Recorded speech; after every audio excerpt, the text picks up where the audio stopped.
국민 여러분, 이것은 실제 상황입니다. 대한민국 상공에 북한 전투기가 침입했습니다. 일촉즉발의 상황에서 우리 공군은 요격할 준비까지 완료했는데요. 그런데 이때 북한 전투기가 우리 공군을 향해서 기체를 좌우로 흔드는 거예요. 갑자기 왜 그런 거예요? 안녕하세요. 스토리텔러 이혜성입니다. 그날 군대 이야기에 오신 것을 환영합니다. 라라라라라라라 heart. 안녕하세요. 트리플스 윤서연입니다.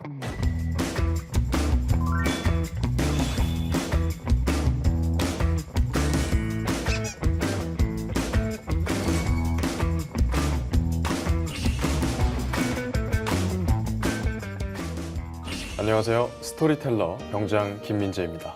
그날 군대 이야기에 오신 것을 환영합니다. 안녕하세요. 트로트 가수 김다연입니다. 반갑습니다. 양손을 머리에 붙여 모아서 하트를 쏩니다. 자꾸 쏩니다. 슬프게 하고 그대는 나를 사랑할 수 없나요? 나라와 나라 사이에는 경계가 있습니다. 이걸 국경이라고 하죠. 제가 이렇게 저와 서연 씨 사이에 벽을 세운다면 왜 그랬을 것 같아요? MC님의 영역을 침범하지 말라는 의미 아닌가요? 맞습니다. 아주 오래전부터 국경 사이의 장벽은 외부의 침입을 막는 용도로 사용됐어요. 그런데 2000년대에 들어서 그 용도가 조금 달라졌는데요. 불법 이민자와 난민자를 통제하고 테러를 방지하는 용도로 바뀌었습니다. 시간이 흐르면서 쓰임새는 조금 달라졌지만 국경 사이의 장벽은 여전히 외부의 위협으로부터 자국민을 보호하는 용도로 쓰이고 있습니다. 국가가 존재하는 이유 중에 하나가 국민을 보호하는 거라고 배웠어요. 맞습니다. 그런데 세계에서 거의 유일하게 장벽을 자기 주민들을 억압하고 가두는 용도로 사용하는 정권이 있죠. 혹시 어딘지 아시나요? 북한 정권 아닌가요? 맞습니다. 북한은 중국을 거쳐서 삼국으로 탈북하는 주민들을 막는 데 혈안이 되어 있는데요. 여기 이 지도를 보시면 북한과 중국이 맞닿은 접경이 무려 1,400km에 달하거든요. 북한은 이 방대한 지역에 이중 삼중으로 철책을 설치했어요. 삼중 철조망이 설치된 지역 중에서도 이 지역은 압록강을 사이에 두고 중국과 마주한 지역인데요. 주요 탈북 루트로 알려진 곳입니다. 놀랍게도 북한은 489km에 달하는 이 지역에 철조망을 비롯해서 장벽, 전기 울타리를 설치했다는 이야기가 전해지고 있어요. 와, 진짜 무섭네요. 우리가 가정에서 흔히 쓰는 전압이 220V잖아요. 네. 이 전기 철조망의 전압은 무려 3,300볼트에 이른다는 증언도 있습니다. 닿으면 목숨을 잃을 것 같은데 북한은 자기 주민들이 죽어도 상관없다는 건가요? 탈북을 시도하는 주민은 감전사고로 죽어도 무방하다는 의도로 해석할 수 있겠죠. 진짜 너무 무섭네요. 근데 더 소름 끼치는 건 고압의 전류가 흐르는 철조망뿐만 아니라 곳곳에 지뢰를 새로 묻었고 또 적외선 감시 카메라도 아주 촘촘하게 설치했다는 이야기도 전해진다는 겁니다. 탈북을 시도하는 주민들을 잡는데 온 신경이 집중된 것 같아요. 맞아요. 북한 정권 입장에서 탈북자들이 늘어나면 민심 이반 현상이 나타날 수 있죠. 또 북한 이탈 주민들이 대한민국과 국제사회에 전하는 북한의 처참한 현실이 더 큰 부담이 될 수도 있습니다. 숨기고 싶은 진실이 드러나게 되니까 더욱 그렇겠네요. 북한이 주민들의 탈북을 막기 위해서 모든 수단을 동원하는 상황에서도 여전히 주민들은 위협을 무릅쓰고 탈북을 감행하고 있습니다. 목숨을 내놓고 탈북하는 그 심정이 어떨지. 네, 정말 목숨을 걸고 자유를 찾아왔다는 말밖에는 할 수가 없죠. 우리 정부는 북한 이탈 주민들이 자유통일 대한민국을 위한 중요한 자산이라는 인식 하에 탈북민 보호와 지원을 아끼지 않고 있습니다. 지난 7월 14일에는 제1회 북한 이탈 주민의 날을 제정하기도 했습니다. 먼저 자유를 찾아온 북한 이탈 주민들이 통일을 만들어가는데 큰 역할을 할 수 있을 것 같습니다. 네. 오늘은 아주 특별한 귀순자들의 이야기를 들려드리려고 합니다. 당시 대한민국을 발칵 뒤집어 놓은 2명의 귀순자. 과연 무슨 일이 있었을지 지금부터 들려드릴게요.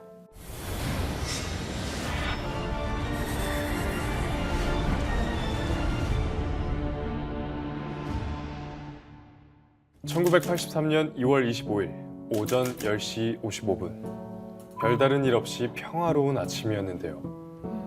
갑자기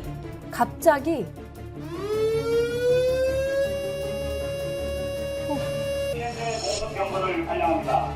현재 시각 우리나라 전역에 실제 공습 경보를 발령합니다. 여기는 민방위 본부입니다. 지금 서울, 인천, 경기 지역에 경계 경보를 발령합니다. 국민 여러분, 이것은 실제 상황입니다. 대한민국 상공에 북한 전투기가 침입했습니다. 우리 국민들이 진짜 놀랐을 것 같아요. 하필 이때가 국군과 미군의 팀스피리트 훈련 기간이었거든요. 그 대응으로 북한이 둔전시 상태를 선포하기도 했고요. 정말 진짜 전쟁이 일어난 줄 알았을 것 같아요. 대한민국의 방공망에 북한 전투기가 포착되자 우리 공군의 F-5 편대는 곧바로 북한 전투기를 추적했습니다. 자칫하면 공중전으로 이어질 수 있는 일촉즉발의 상황에서 우리 공군은 요격할 준비까지 완료했는데요. 그런데 이때 북한 전투기가 우리 공군을 향해서 기체를 좌우로 흔들었습니다. 갑자기 왜 그런 거예요? 이걸 뱅크 기동이라고 하는데요. 귀순 의사를 밝힌 겁니다. 북한 전투기가 귀순 의사를 밝히긴 했지만 아직 안심하기는 이른 상황이었어요. 혹시 뒤따라오는 다른 적기는 없는지 실제 공습으로 이어질 수도 있는 상황이기 때문입니다. 아직 경계를 풀어선 안 되겠네요. 그래서 우리 F-5 편대는 긴장을 늦추지 않고 북한 전투기를 수원 비행장으로 유도해서 착륙시켰습니다. 급박한 상황에서도 당황하지 않고 귀순기 유도 작전을 성공적으로 마무리한 거죠. 그런데 몇 분이 지나도 북한군 전투기 조종석이 열리지가 않았습니다. 귀순할 생각이면 얼른 내려야 하는 거 아닌가요? 혹시 다른 의도가 있었던 건 아닐지. 그렇다기보다는 두려웠던 겁니다. 북한에서 보낸 추적조가 나를 뒤쫓아오진 않았을까? 한국 공군이 공격하진 않을까? 이런 생각이 들었던 거죠. 그럴 수도 있겠네요. 몇 분이나 지났을까요? 북한 전투기의 조종석에서 흘러나온 첫 마디는 나 할 말 많습니다. 안심하십시오. 여기 대한민국은 안전한 곳입니다. 우리 공군이 이렇게 북한 조종사를 안심시키자 마침내 조종석 덮개가 열렸습니다. 기순자는 북한 공군 대위로 이름은 이웅평이었습니다. 11시 4분경 휴전선을 넘어 자유대안으로 미국 19 전투기 일대를 몰고 국계군 조종사 1명이 기순하여 왔습니다.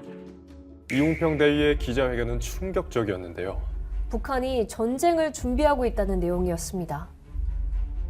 지금 북에서는 당장 남에서 쳐들어온다고 이런 사상으로 다 주민들을 무장시키고 있습니다. 또 1950년 6.25 전쟁도 남에서 먼저 친 것으로 다 알고 있습니다. 이처럼 북에서는 지금 북침 교양을 대대적으로 벌이고 있습니다. 또한 이번에 2월 1일부터 준전 상태에 선포해가지고 모든 선전소동 수단들을 다 동원해가지고 전쟁을 주제로 하는 교양을 지내보겠습니다. 이웅평 대위는 북한 체제의 염증을 느껴서 귀순을 결심했다고 밝혔는데요. 같은 이유로 귀순을 결심한 북한 조종사가 한 명 더 있었습니다. 미국 체제는 살 수 없어서 이남으로 항공기 이철수 대위는 북한에서 3급 국가 훈장을 비롯해 6차례에 걸쳐서 훈장과 메달을 받은 유능한 조종사였습니다. 왜 이런 엘리트 조종사가 목숨을 걸고 탈북을 감행했을까요? 1996년 5월 23일 이철수 대위는 오늘이 마지막이 될 수도 있다는 생각으로 비행 훈련을 준비하고 있었습니다. 탈북을 하다가 목숨을 잃을 수도 있다는 걸 염두에 두신 걸까요? 맞습니다. 이날은 이착륙 비행 훈련이 있던 날이었어요. 운이 좋았던 걸까요? 이철수 대위는 편대 중에 마지막으로 비행을 하게 됐는데요. 순식간에 편대에서 이탈한 이철수 대위는 서해 쪽으로 기술을 돌려서 빠른 속도로 남하하기 시작했습니다. 이철수 대위의 전투기를 포착한 대한민국 공군은 곧바로 초계 비행 중이던 F-16 2기를 급파했습니다.